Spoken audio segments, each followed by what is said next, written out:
Hello mga Damadorians! Heto na naman ang channel ni Damador 1000 at makikipagkwentuhan tungkol sa larong dama. Alright, pending muna tayo sa variation ng 115 versus 214 mula sa aklat ni Buyinchik. Ipagpatuloy natin itong laban ng rematch ni Willie at Carpo. Okay, last game na.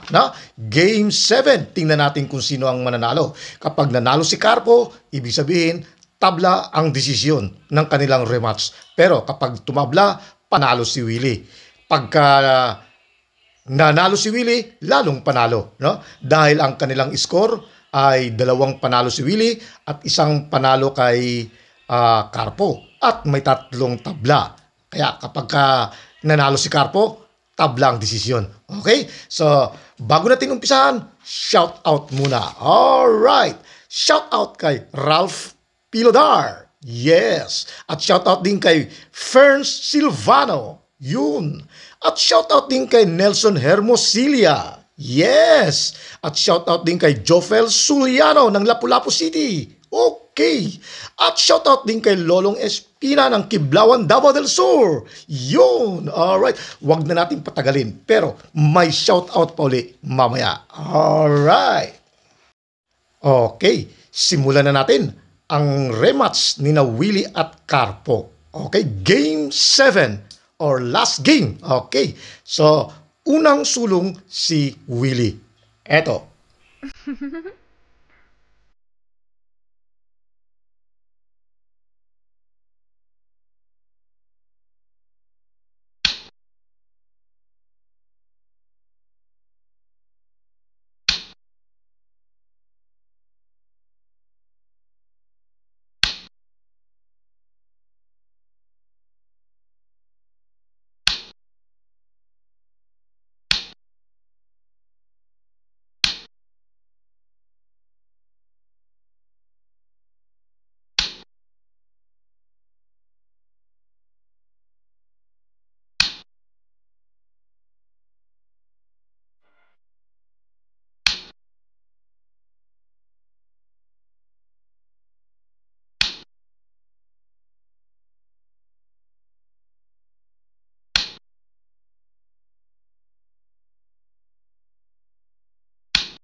Alright, so yan na yung kabuuan ng kanilang laban sa Game 7.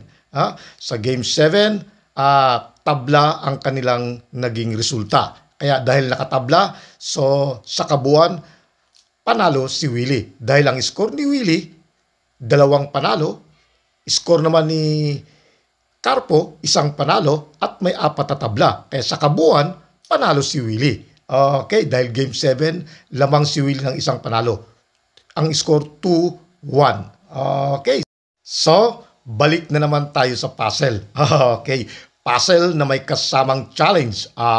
Challenge na hahanapan ng opening. Okay. Pero bago dyan, shout out muna. Alright. Shout out kay Roy Kirante ng Israel. Alright. At shout out din kay Philip De Los Reyes. Yun. Shout out din kay Jojo Pablo ng Nabas Aklan. Yes. At shoutout din kay Jolix Bulahan. Okay. At shoutout din kay Juven Tagulimot. Yan. Shoutout din kay Ruben Gaum ng Tagum City. Okay. At shoutout din kay Mario Agaw, aka FJR Abregana. Alright. Huwag na natin patagalin pero may shoutout pa uli mamaya. So, balik na naman tayo sa puzzle. Okay. Puzzle na may kasamang challenge. Challenge na hahanapan ng opening. Okay, pero bago dyan, gusto ko munang magbigay ng konting komento doon sa naging laban nila ni Willie at Carpo sa Game 7. Okay, itong green, ito yung kay Willie. Unang sulong si Willie. No? Itong orange, ito yung kay Carpo. Okay, doon sa naging laban ni Willie, ganito, tumira siya ng 116. Tapos 150 naman yung kay Carpo. Tumira naman ng 313 si Willie. Yon. Rumiel, no? Si Carpo. 15-14, kumain ng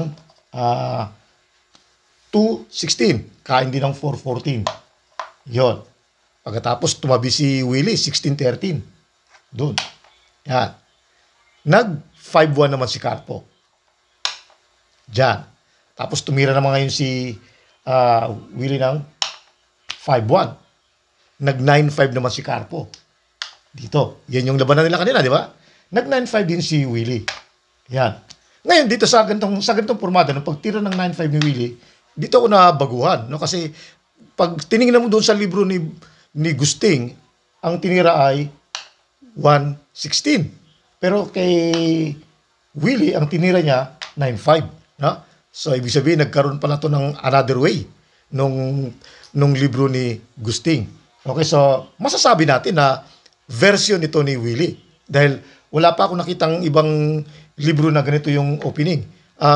Sa libro na hawak ko kay Gusting, dapat sa ganyang formada, 116 yung kay Gusting. No? Pero ituloy natin kung ano mangyari. Okay, so tumirang ng 9-5. Tumira naman ngayon si Carpo ng 5-4. Okay, sinayang ni Willie ng 7-3. Pagkatapos ang ginawa ni Carpo, nag-116. O yan. Kahit alin ang unahin niyang kainin, yun din ang resulta. O sabihin natin, ito yung unang kainin. Ganon din. Kakain siya rito ng 616, kumain ng 315, kakain din siya ng 214. Okay, so, ganyan pa rin na magiging resulta kahit alin ang unahin niyang kainin. So, pagkatira nito, saka naman ngayon tumira ngayon si Willie ng 416. Okay, ngayon tingnan niyo yung formada. Wala siyang pwedeng ibang magandang itira. Talagang obligado siyang ipakain itong 314. Yan. Dahil pag hindi niya ginawa, sisipain na. Papakain na to, dadalawahin. Kung halimbawa ibang ititira niya, kung ito ititira, ito, or ito, wala na, sisipain na. Kaya kinakailangan maalis ito. So ang ginawa, pinakain to. Kumain ng 16-2. Kumain naman ng 7-15. O yan, ayan na yung formada. Tira ng green, no? Pag tira ng green, nag 5-4. Okay, dyan tayo stop. Tandaan niyo yung formada. Ito, tingnan yung formada. Tumira, ang huling tira ng green ay 5-4. Pagkatapos tingnan niyo yung forma. Yan. So, ang susunod na tira ni Carpo ay 11-6. O yan yung susunod na tira. Okay, tandaan niyo yung forma, huling tira ng green, 5-4. Tira ngayon ng orange. O yan, Huling tira ng green, 5-4. tira ng orange. Tingnan yung pormada. Yan, ganyan. Okay? So, ibalik naman natin ngayon sa pormada. Yun ang opening ng labanan nila ni Willie at Carpo. Okay, balik natin ha.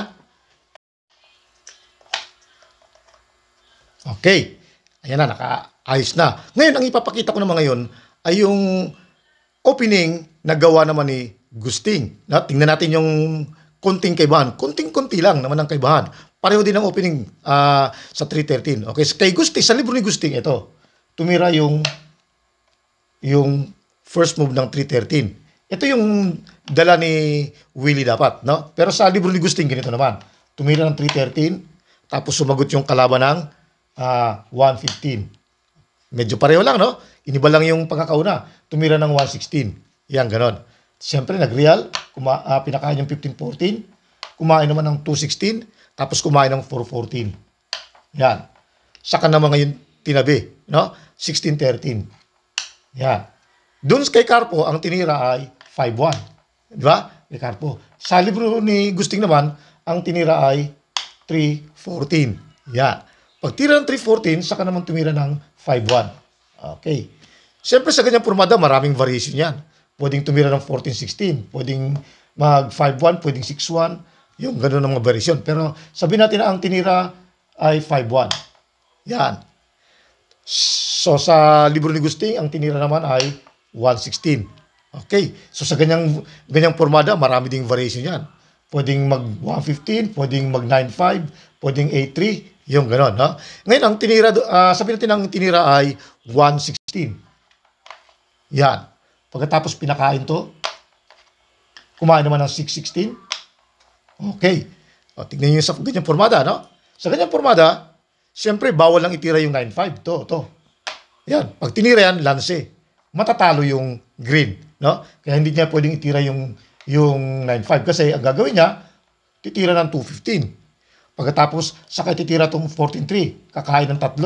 Kakain naman ng 3 din yung orange. Madidibal din ng isa pero dama. Okay, so hindi po nitira to. Ang ginawa, sasayangin ng 7-3. Ayan. Pagkatapos sumagot naman ng 9-5. Kain, 3-15. Kumain naman ng 2-14. Kain naman ng 16-2. Kumain naman ng 7-15. Okay. Tapos, saka ngayon tumira ng 9-5 yung green. Then, 5-4 naman yung orange. Yan. Tapos, nag-5-1. Okay. Tingnan niyo yung pormada. Di ba? Yan yung pormada kanina. Kanina, ang huling tinira, 5-4. Tapos, tira ng orange. Ha? Ito naman, huling tira, nag-5-1. Kasi ganyan yung kanina, oh. Yung sa kay Willie, huling tinira, 5-4. O yan na, tira na ng orange. Ngayon naman, yung sa libro ni Gusting, huling tinira, 5-1. Tira ng orange. So, ibig sabihin, iba lang yung opening pero na-transpose pa rin sa bandang uli sa ganitong pormada. So, malamang, pwedeng isipin na doon kumuha ng idea si Willie sa ganitong opening ni Gusting, pagkatapos iniba lang yung umpisa. Tapos dito rin na nauwi. Kaya lang, pagdating naman sa karugtong nito, medyo iba. May kasariling version din si Willie. Kasi dun sa libro ni Gusting, ang tinira ay, ang tinira sa libro ni Gusting, tinira tong 11-6. Yan din yung tinira ni Carpo. No? Okay, tanda nyo, sa ganyang pormada, tira ng orange. No? Tapos tumira si Carpo ng 11-7 pala. No? Tumira siya ng 11-7. Ngayon, dito sa sagot ng green, iba ang version ni Willie. Sa version ni Willie, ang tinira ay 12-7. Okay? Pero, doon sa libro ni Gusting, ang tinira naman ay 11-7. Yan, ganyan. Na? Okay. Ngayon, kung halimbawa, kabisado niyo yung tirahan ni Gusting. Siyempre, pag nauwi sa ganyang pormada, edi alam mo na kung paano ang gagawin para manalo o tumabla. Kahit na magkaiba ng opening. Halimbawa, pwede mong gamitin yung opening ni Willie. Ngayon, pagka nagamit mo yung opening ni Willie, tapos umabot sa, ibalik natin ha, yan, umabot sa ganyang pormada, o di, mamimili ka na kung anong gusto mong gamitin. Pwede kang tumira ng 11-7, or pwede kang tumira ng 12-7. O yung kinakailangan lang, siyempre, mapag-aralan mo muna bago mo gamitin. Di ba? Kasi pag ang isang sulungan, hindi mo na pag-aralan, kahit malakas pa yung pagkaka-opening yan, baliwala. Baka ikaw pa ang matalo. So, sa kanyang opening, pwede na to. Version ni Gusting. Pwede kang tumira rito, version ni Willie. Kasi sa version ni Gusting, ganito naman to. Pag tira ng 11-7, maraming pwedeng tira na matatalo hindi na matatalo, kahit di matatalo, ibig sabihin, maraming pwedeng ititira yung orange na maaagrabyado siya. Halimbawa, tumira siya ng A3. Pagka A3 na, lalakas na yung posisyon ng orange. Maring tumabla, pero maraming panalong dadaanan. No?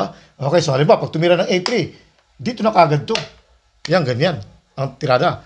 Pag sumayang siya, wala na. Magaganda na yung posisyon nung orange. Kasi ganito mangyayari, oh. Yan. Ititira to. Ha? Pagkatapos, kakain. Dadalawa. Tapos kakain. Isusubo ito. Kain ng 14-6. Kain naman ng 10-2. Oh, yan. So, hindi niya na ito pwedeng maggalaw itong 4. Ito na lang ang pwede niyang itira. Ha? Pwedeng dito or pwedeng dito. Kung halimbawa dito siya tumira. Yan. Igagano mo na lang to. O, yan. Ngayon, kapag dito siya tumira, pag dito, medyo tagilid na siya.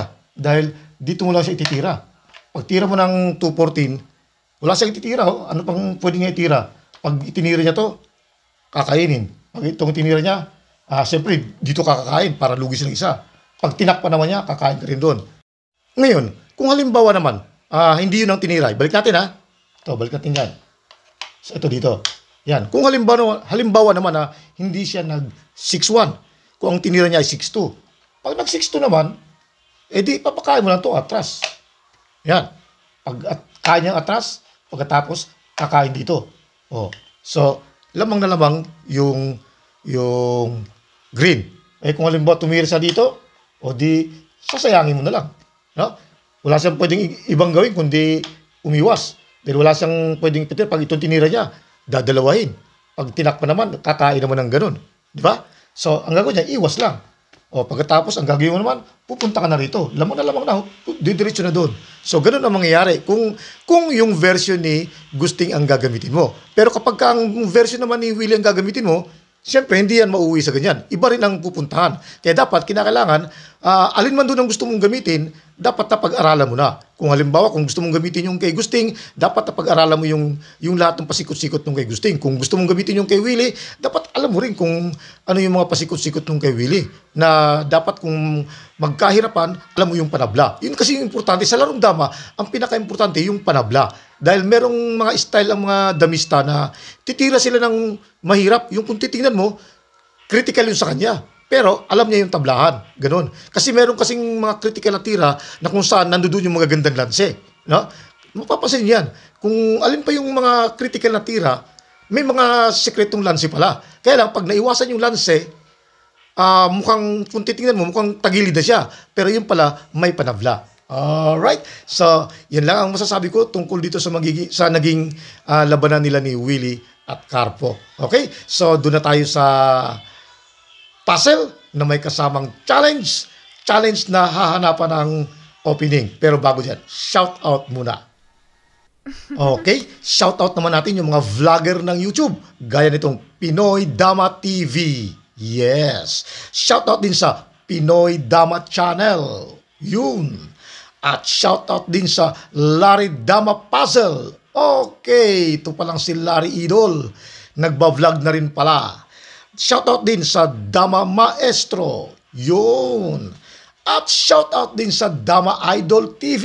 Okay, lahat sila mga mahusay sa pagbibigay ng mga magagandang tirada sa Dama. Subscribe din sila, panoorin nyo. At shoutout din dito sa Earth Vlog TV, yung mga mahilig sa mga motorcycle riding exhibition. Ito na yung channel na hinahanap nyo. Alright, so wag na natin patagalin. Dito na tayo sa puzzle na may kasamang challenge na hanapan ng opening. Okay. Pero wala na tayong oras. Kaya ang mangyari, sa next video na yung sinasabi kong puzzle na may kasamang challenge. No? Then pagkatapos nung puzzle may kasamang challenge, sa susunod na video na uli, babalik na tayo dun sa 115 versus 214, yung level 2 mula sa aklat ni Boy Inchik. Alright, maraming salamat sa inyong oras. Hanggang sa muli.